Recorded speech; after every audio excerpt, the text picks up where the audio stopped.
Hey everyone.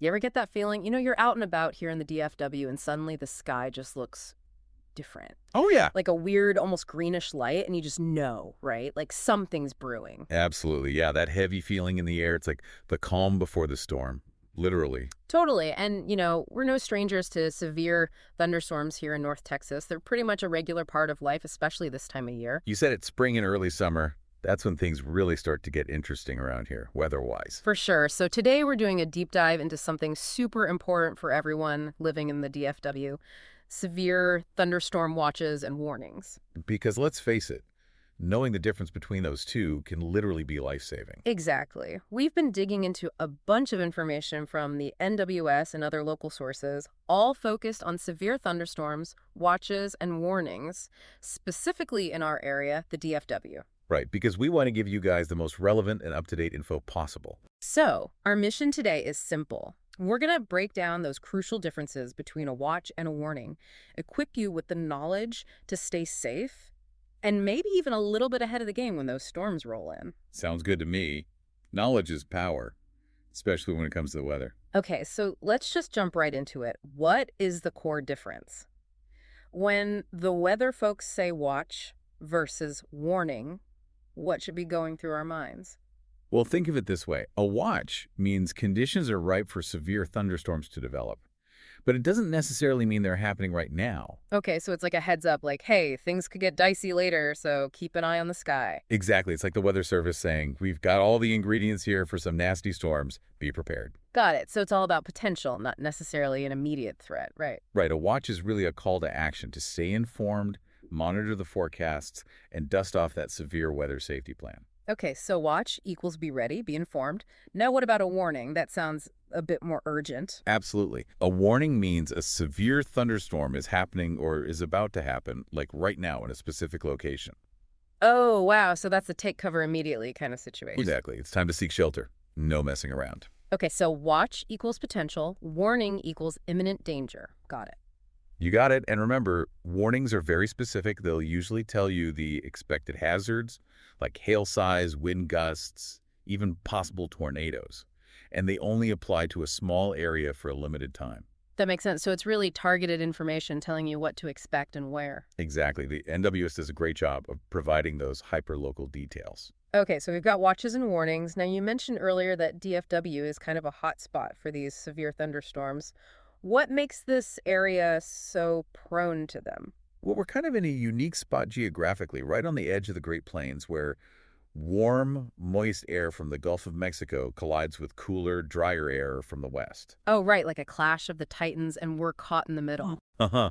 Yeah, kind of. And that clash creates a lot of instability in the atmosphere, which is basically the fuel for thunderstorms. Interesting. So it's that mix of air masses that gets things brewing, right? Exactly. And then you throw in things like temperature inversions, where warmer air sits on top of cooler air near the ground, trapping all that energy. Ah, so it's like shaking up a soda bottle. Eventually, all that pressure has to go somewhere. That's a great analogy. And then there's the dry line, which is another key player in our severe weather drama. The dry line, yeah, I hear that term a lot, but I'm not really sure I understand it. Can you break it down for us? Sure, basically it's a boundary between dry air from the west and moist air from the Gulf. Okay, like an invisible line in the sky. Yeah, and when that dry line moves eastward across North Texas, it forces the warm, moist air to rise rapidly, which triggers those powerful thunderstorms. So the dry line acts like a trigger, kind of sets everything in motion. Exactly, and sometimes that trigger can be pulled very suddenly, which is why those storms can pop up seemingly out of nowhere.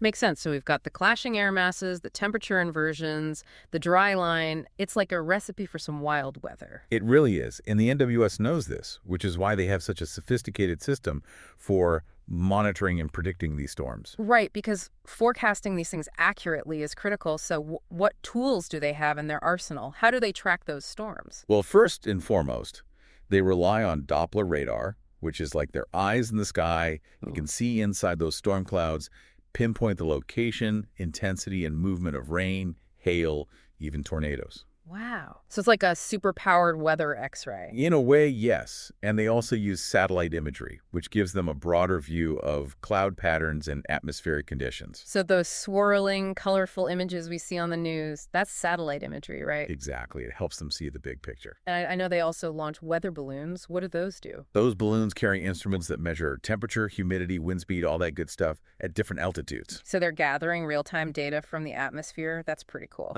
It is. And that data feeds into those complex computer models that help them predict how the weather will evolve. So it's like a constant feedback loop, gathering data, feeding it into the models, refining the forecasts. Right? Precisely. And then you've got the human element, the trained weather spotters on the ground who provide real-time observations. Oh, right. The folks who are out there in the thick of it, seeing things firsthand. Exactly. They're like the boots on the ground for the NWS, confirming what the radar is showing, and sometimes even spotting things the radar might miss, like a small tornado. Wow. So it's really a team effort, technology and trained observers working together. It is, and it's incredibly important for keeping people safe. Absolutely. So we've got a pretty good handle on how these storms form and how they're tracked. Now let's talk about the potential hazards. What are we dealing with here in the DFW? Well, large hail is a major one. Yeah, And I mean, right. large, we're talking grapefruit size, sometimes even bigger. And that can do serious damage to cars, roofs, you name it. Ouch. Yeah, hail is no joke. I've seen cars with their windshields completely shattered. It's not pretty. And then there are the damaging winds, straight line winds, that can exceed 58 miles per hour. Wow, that's strong enough to knock down trees and power lines, right? Absolutely. And those winds can cause structural damage to buildings too. They're not messing around. Definitely not. And of course, we can't forget about flooding, especially in urban areas. Right. Heavy rain can overwhelm drainage systems, leading to flash flooding, which can be very dangerous, especially for drivers. Yeah, turn around, don't drown. That's the saying, right? Exactly. Never try to drive through floodwaters. You never know how deep they are or what's underneath. Solid advice. And then there's the possibility of tornadoes, though maybe not as frequent as hail or wind. True, tornadoes are less common in our immediate area, but they are a significant threat, especially during the spring months.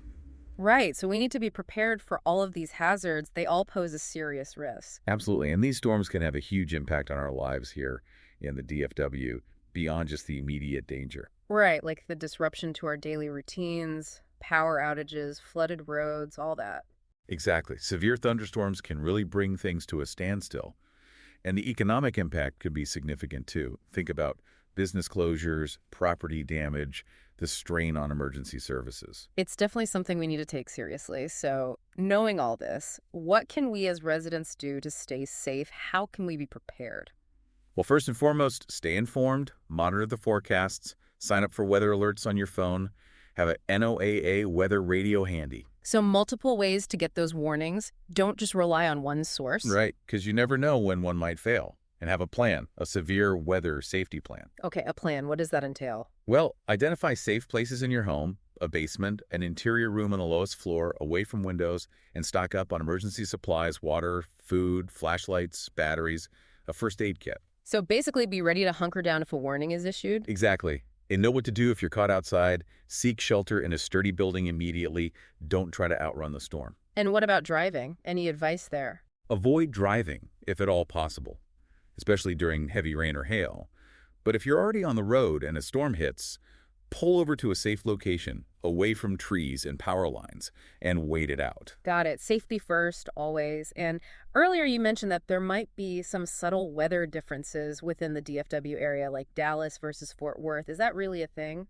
You know, it is. While the overall threat of severe weather is pretty much the same across the region, there can be localized variations. Interesting. So it's not always a uniform experience, even within the DFW. Right. Things like microclimates, urban heat islands, even slight differences in topography can influence how storms develop and where they hit hardest. So it's almost like every little pocket of the DFW has its own unique weather personality. Kind of, yeah.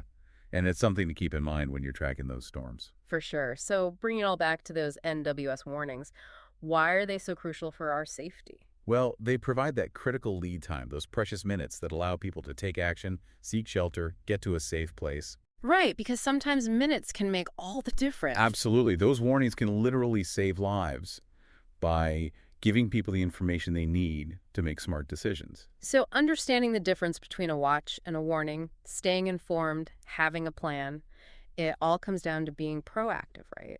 You got it. And honestly, that proactive approach is really the key to staying safe and weathering those storms here in the DFW. Well said. So here's the final thought for everyone listening. We've talked a lot about the difference between a watch and a warning, but what else can you do to be prepared for those severe thunderstorms? What steps can you take today to make sure you're ready for whatever Mother Nature throws our way? Think about it and stay safe out there, DFW. Stay safe, everyone. And that's our deep dive for today. See you next time. Today is your lucky day. Today is the day that our $3 website works for you, paying you directly to your PayPal daily. Imagine $3 ongoing continuous payments to your PayPal account. Imagine falling asleep and waking up to $300 in your PayPal account. How would this make you feel? How could this help you? What bills could you pay? What kind of fun could you have? What does that retirement look like now? All for a one-time payment of $3. This website is DFY done for you, fully built and completely hosted, and never stops collecting payments for you. You have spent $3 on coffee on a regular, but that coffee won't help you create multiple streams of income. Click the link below.